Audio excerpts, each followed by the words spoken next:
There are more than 26,000 murders per year in this country.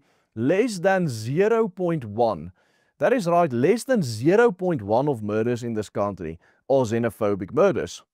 According to the University of Witwatersrand's XenoWatch, a government-funded research center dedicated to collecting data on xenophobia in South Africa, there have been around 700 xenophobic murders and just under 1,300 xenophobic attacks in South Africa since 1994. Now compare this, and especially per capita, on the attacks on white farmers.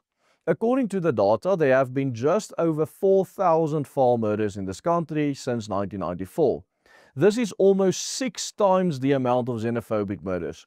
On top of this, there have been tens of thousands more attacks on farmers which have been successfully fended off.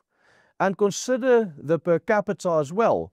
There's over 1 million foreigners living in Johannesburg, while there's only between 30 and 40,000 commercial farmers existing in South Africa, making these attacks on farmers roughly 10% more common per capita than xenophobic attacks.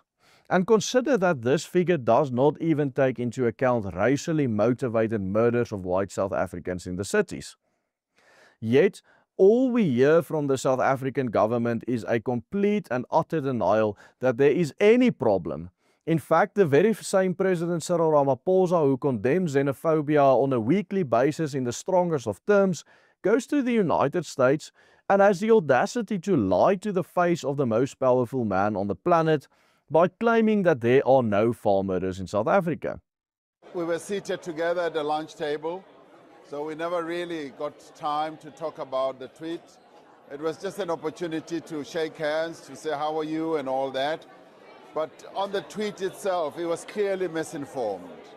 And whoever gave him that information was completely wrong. There are no killings of farmers or white farmers in South Africa.